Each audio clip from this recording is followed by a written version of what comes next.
میثم تمار امام علی علیہ السلام، امام حسن اور امام حسین علیہم السلام کے اصحاب میں سے تھے۔ ان کا وطن سرزمین نہروان تھا۔ یہ علاقہ پہلے ایران کا حصہ تھا۔ قباد کے زمانہ میں یہاں کرد قبائل رہتے تھے۔ میثم بن یحییٰ اوائل ہجرت میں اسی کرد قبیلہ میں ایک ایرانی خاندان میں پیدا ہوئے۔ چونکہ ان کے خاندان میں خرما فروشی کا مشغلہ تھا، اس لیے میثم تمار مشہور ہوئے۔ صفر سن 16 ہجری میں مدائن کی فتح کے موقع پر نہروان بھی مسلمانوں کے ہاتھوں فتح ہوا اور میثم اسیروں میں شامل ہو گئے۔ پھر ایک مسلمان خاتون کے غلام قرار پائے۔ تقریباً 20 سال اس مسلمان خاتون کے غلام رہے۔ سن 37 ہجری میں ایک روز مولائے کائنات امام علی ابن ابی طالب علیہ السلام اپنے کسی ساتھی کے ہمراہ بازار آئے، دیناروں کی تھیلی اپنے ساتھی کے سپرد کی اور بازار میں اشیاء کا معائنہ کرنے لگے۔ جس وقت آپ بردہ فروشوں کے نزدیک پہنچے تو ایک غلام پر آپ کی نظریں ٹھہر گئی۔ مولا نے بردہ فروش سے اس غلام کی قیمت معلوم کی تو اس نے 100 دینار بتائے۔ آپ نے ساتھی سے دینار دینے کے لیے کہا۔ ساتھی دینار کی تھیلی کھول کر شمار کرنے لگا۔ بردہ فروش کو یقین ہو گیا تو اس نے کہا، جناب میں غلطی سے 100 دینار کہہ گیا ہوں، اس غلام کی قیمت 200 دینار ہے۔ مولا نے کہا، کوئی بات نہیں، 200 دینار لے لو۔ آپ نے ساتھی کو 200 دینار دینے کا حکم دیا، مگر بردہ فروش پھر بدل گیا اور کہنے لگا، آپ جیسے افراد تو اشخاص کی قیمت سے واقف ہیں، کیا اس غلام کی یہی قیمت ہے؟ میری نظر میں 300 دینار ہونا چاہیے۔ آپ نے کہا، کوئی بات نہیں، 300 دینار لے لو۔ بردہ فروش پھر بولا، ظاہراً 300 بھی بہت کم ہے، ممکن ہو تو 400 دینار دے دیجیے اور غلام کو اپنے ہمراہ لے جائیے۔ اب چونکہ بردہ فروش کو ڈر ہو گیا تھا کہ ایسا نہ ہو کہ اس سے زیادہ بتانے پر خریدار بگڑ جائے اور چھوڑ کر چلا جائے، اس لیے اس سے آگے نہ بڑھا۔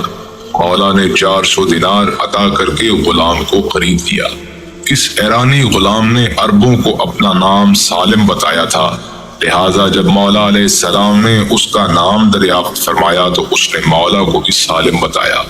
مولا نے فرمایا، پیغمبر علیہ السلام نے مجھے اطلاع دی تھی کہ تیرا اصلی نام میثم ہے۔ میثم بے ساختہ بول اٹھے، صدق اللہ و رسولہ و صدق امیر المومنین۔ حضرت امیر المومنین علیہ السلام نے فرمایا، آج کے بعد تم اپنے اصلی نام کو پہچنواؤ۔ اس کے بعد میثم نے اپنی کنیت ابو سالم رکھ لی اور میثم کو مشہور کر دیا۔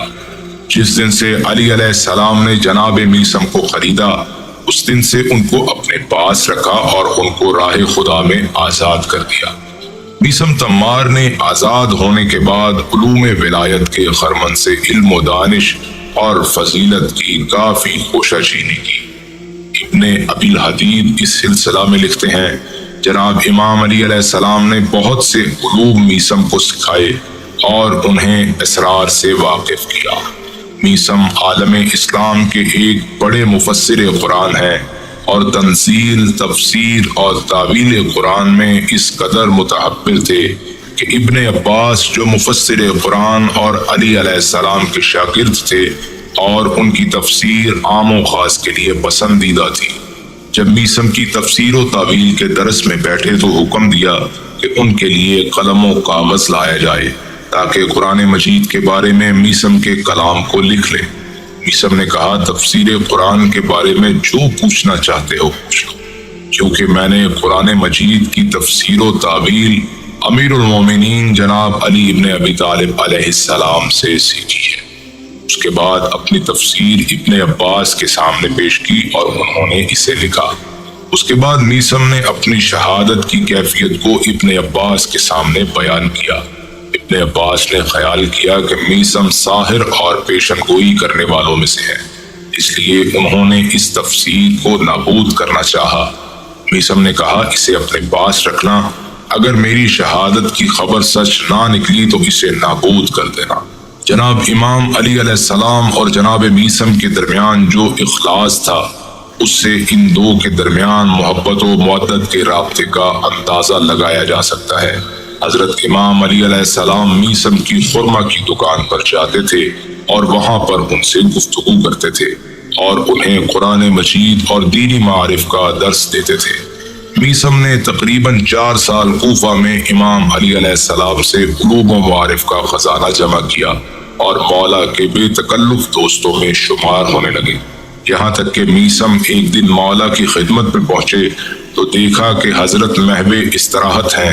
میثم پکارے، مولا اٹھیے، وہ وقت بہت نزدیک ہے جب آپ کی داڑھی کو آپ کے خون سے رنگین کیا جائے گا۔ مولا نے فرمایا، درست ہے، مگر خدا کی قسم تمہارے ہاتھ پیر کاٹ دیے جائیں گے اور صلیب پر تمہاری زبان کاٹ دی جائے گی۔ میثم نے کہا، ایسا کون کرے گا؟ آپ علیہ السلام نے فرمایا، ایک فاجر کنیز کا پست فطرت بیٹا جس کا نام عبید اللہ ابن زیاد ہے۔ شہادت علی علیہ السلام کے بعد باقی خاندان علی مدینہ منتقل ہو گیا، مگر جناب میثم کوفہ ہی میں رہے۔ ایک دن جناب میثم مدینہ گئے بھی تو امام حسین علیہ السلام سے ملاقات نہ ہو سکی، البتہ جناب ام سلمہ سے ملاقات ہوئی۔ جناب ام سلمہ نے آپ کو عطر دیا جس سے آپ نے اپنی داڑھی کو معطر کیا۔ تبھی جناب ام سلمہ نے آپ کی شہادت کی خبر دی اور بتایا کہ پیغمبر علیہ السلام تمہیں یاد کیا کرتے تھے۔ میثم نے خانہ خدا کی زیارت کے بعد کوفہ کا رخ کیا، لیکن تب تک کوفہ کے حالات درہم برہم اور تتر بتر ہو چکے تھے۔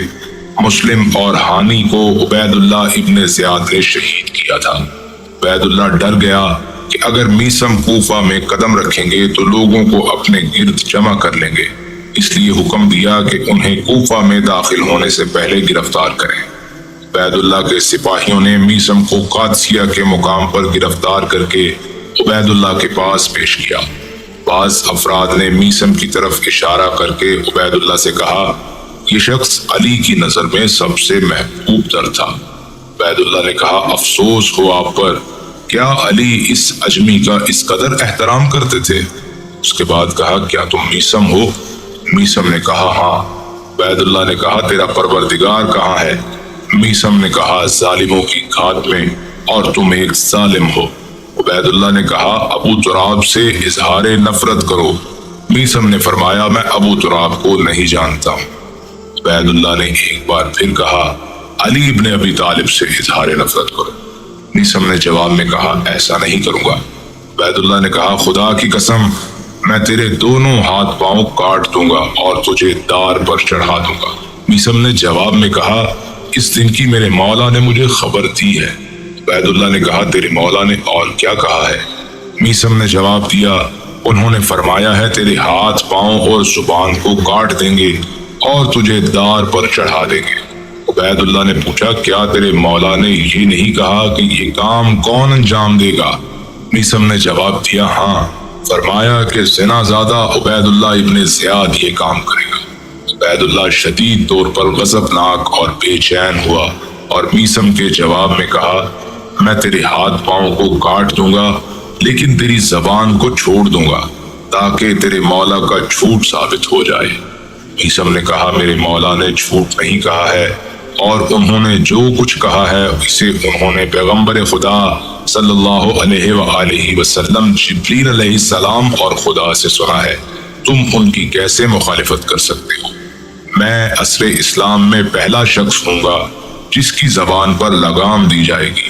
عبید اللہ نے حکم دیا کہ میثم کو مختار سقفی کے ہمراہ زندان میں ڈال دیا جائے، اور ایسا ہی کیا گیا۔ زندان میں میثم نے مختار سے کہا، تم آزاد ہو جاؤ گے اور امام حسین علیہ السلام کے قاتلوں سے بدلہ لو گے اور اس شخص عبید اللہ کو قتل کر ڈالو گے۔ ابن حجر کتاب الاصابہ میں لکھتے ہیں کہ ایک دن میثم سے علی علیہ السلام نے فرمایا، تم میرے بعد گرفتار کر لیے جاؤ گے اور تمہیں ایک ضربت سے زخمی کیا جائے گا، اور 3 دن تک محبت علی میں سولی پر چڑھے رہو گے۔